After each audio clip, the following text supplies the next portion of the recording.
Hola, ¿cómo están? Qué gusto poder nuevamente reencontrarnos en este hermoso curso remoto de la teología arminiana wesleyana en el programa de licenciatura en teología. En esta ocasión corresponde entonces abordar el segundo día de clases bajo la lección número 2, titulado La biografía teológica de John Wesley, ¿no?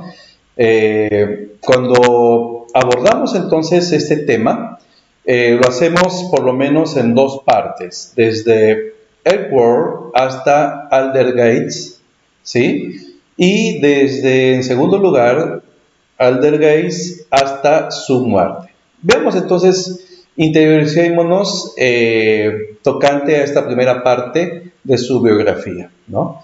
Empezamos diciendo entonces de que John Wesley nunca escribió una teología sistemática como lo hizo, por ejemplo, Juan Calvino, ¿no? Y de hecho que los estudiosos de Juan Wesley o de John Wesley deben ver sus trabajos más prácticos a través de sus sermones, sus diarios, sus cartas, ¿verdad? Y en ese sentido, ¿no? John Wesley más bien creyó en la teología sistemática tradicional de su época. Entonces, él llegó a ser un teólogo práctico, ¿no? También a John Wesley se le conoce como un teólogo ecléctico. ¿Qué significa eso? Significa que toma lo mejor que puede encontrar, ¿verdad?, de una variedad de fuentes, ¿no?, y todo lo sintetiza dentro de una creativa visión teológica, ¿no? Por eso que él fue llamado de esa forma, ¿no?, teólogo ecléctico, porque ha tomado de varias fuentes y ha hecho entonces una teología práctica en ese sentido. Sin embargo, una de las claves para poder entonces interpretar a Wesley es ver su vía media, es decir, su medio camino de vida, ¿no?, en la mayoría, indudablemente, de su pensamiento. ¿Cuál era el contexto histórico de la época de John Wesley? Si ustedes se dan cuenta allí en la pantalla, en 1532, indudablemente ocurrió algo muy importante donde el rey Enrique VIII separó la iglesia del catolicismo romano. Es decir, la iglesia tomó la forma entonces de lo que se llama la iglesia anglicana, es decir, una iglesia propiamente nacional, ¿sí? Luego ocurrió la declaración oficial de la teología inglesa a través de los 10 artículos de religión, así se llamaba su manual, ¿no? Es decir, en la iglesia anglicana. Para el desarrollo entonces de la fe inglesa, hubieron dos obras muy importantes, muy pertinentes de la época. Uno era el libro de las homilías, que se escribió en 1546, y el otro, el libro de la oración común, escrito en 1549. En 1559, el acta de la uniformidad indudablemente ayudó a traer la posición intermedia, es decir, la resolución de la reina Isabel I, llegó, ¿verdad?, a conocer como el acuerdo isabelino, ¿no? ¿Cuáles son las influencias significativas en John Wesley? Por lo menos tenemos a tres. Uno de ellos es Thomas Kempis, el segundo Jeremías Taylor, y el tercero William Law, ¿no?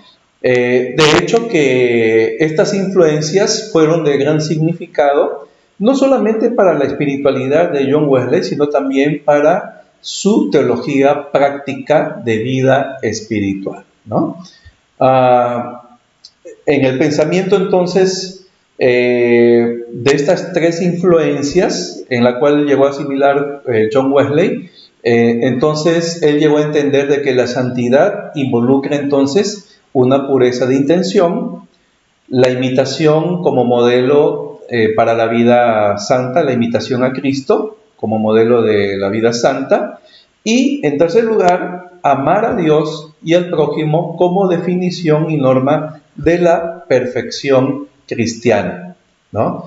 Pero también John Wesley, en esta primera etapa de su vida teológica, tuvo también una influencia morava. Ustedes están viendo en la pantalla, pero sin embargo, Pedro Boller, un moravo, le aconsejó en varias ocasiones a John Wesley y lo desafió lo siguiente: predica la fe hasta que la tengas.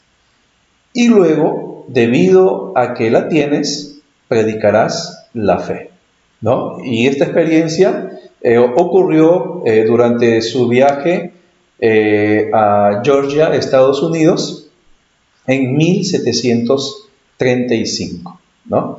Y quedó indudablemente John Wesley impresionado con la seguridad de estos moravos de que tenían de su salvación, inclusive frente a una experiencia de naufragio.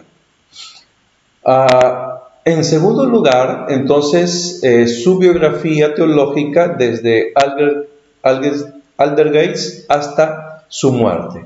Y aquí encontramos una pequeña preocupación biográfica, ¿no?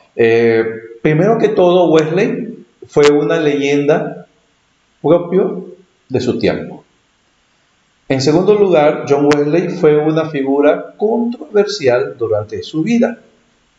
Y tercero, ¿no? Los escritos de Wesley pueden ser indudablemente interpretados, ¿no?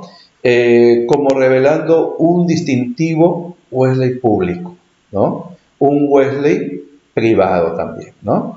Y finalmente, el historiador indudablemente debe bregar con los a veces paradójicos aspectos de la vida y pensamiento de John Wesley, ¿no? La teología de Wesley no lo desarrolló en un solo momento, sino en todo el momento de su vida, ¿no? Sus últimos años, indudablemente integró el pensamiento de los años juveniles, ¿verdad?, a los años medianales, ¿no?, en maduras posiciones teológicas, ¿no? ¿En qué momento entonces empieza el Wesley maduro? Empieza indudablemente de 1739 hasta 1760. Y justamente la edad madura de la vida de Wesley indudablemente fue consumida por el inicio y la organización de ese avivamiento metodista, ¿no?, en Inglaterra, y su necesidad de aclarar acerca de la teología metodista en ese sentido, ¿no? Entonces,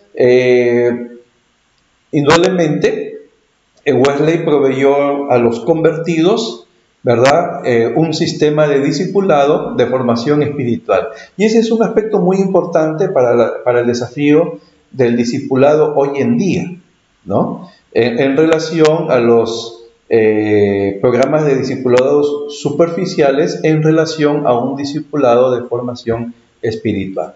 Entonces, lo que ayudó a los metodistas, a los que integraban, ¿verdad?, este movimiento metodista, eran las conferencias iniciadas por John Wesley desde 1744, ¿no? Fueron en ese sentido cruciales para el desarrollo distintivo del metodismo.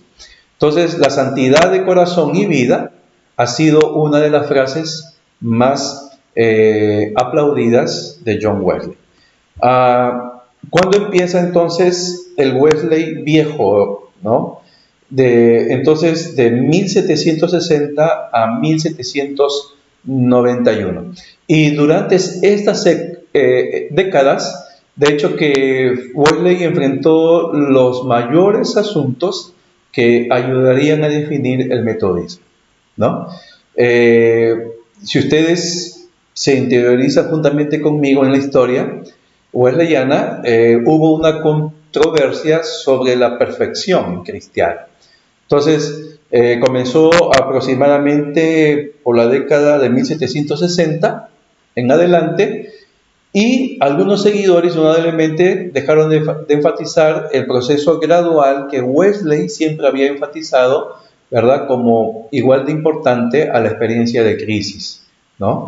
Wesley, en ese sentido, convocó para solucionar esta controversia a una conferencia para definir el asunto y clarificó sus propias posiciones publicadas sobre la perfección en 1761, el pecado de los creyentes en 1763 y, ¿verdad?, de una manera más claro y explicado en un sencillo recuento de la perfección cristiana publicado entre 1766 y luego fortalecido en 1777, ¿no? Entonces, de esa manera, de esa forma, indudablemente se solucionaban las controversias de carácter teológico doctrinal, ¿no?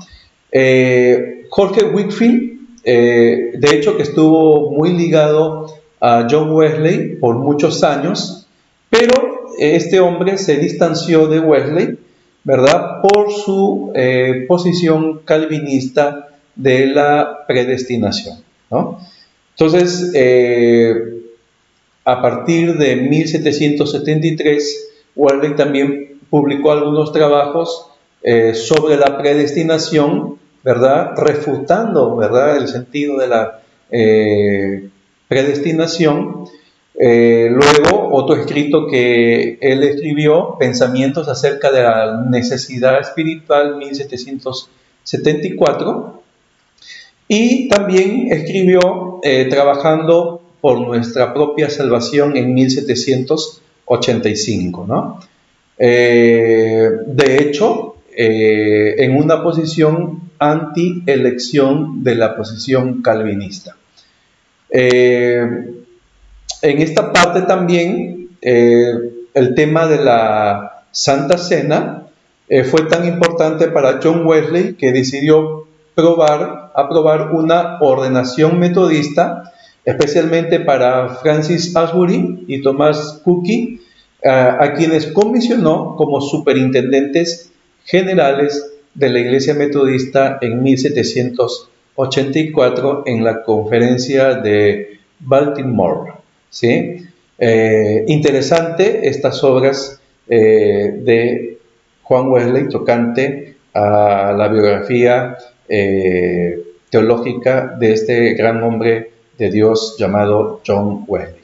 Muy bien, hasta aquí hemos terminado nuestra lección número 2, esperando de que sigan avanzando, ¿verdad? Para mañana es el tercer día y ya les toca a ustedes, indudablemente, pues las exposiciones o las conferencias por parte de ustedes en su calidad de estudiantes. Sé que Dios les está ayudando en este proceso y de seguro que su participación va a ser de mucha bendición, ¿sí? Sigan avanzando, por favor, con sus informes de lectura, ¿sí? De una manera a través de la lectura rápida y utilizando también la observación. Ustedes podrán entonces ganar indudablemente este proceso académico, ¿verdad?, y responsabilidad estudiantil, ¿verdad?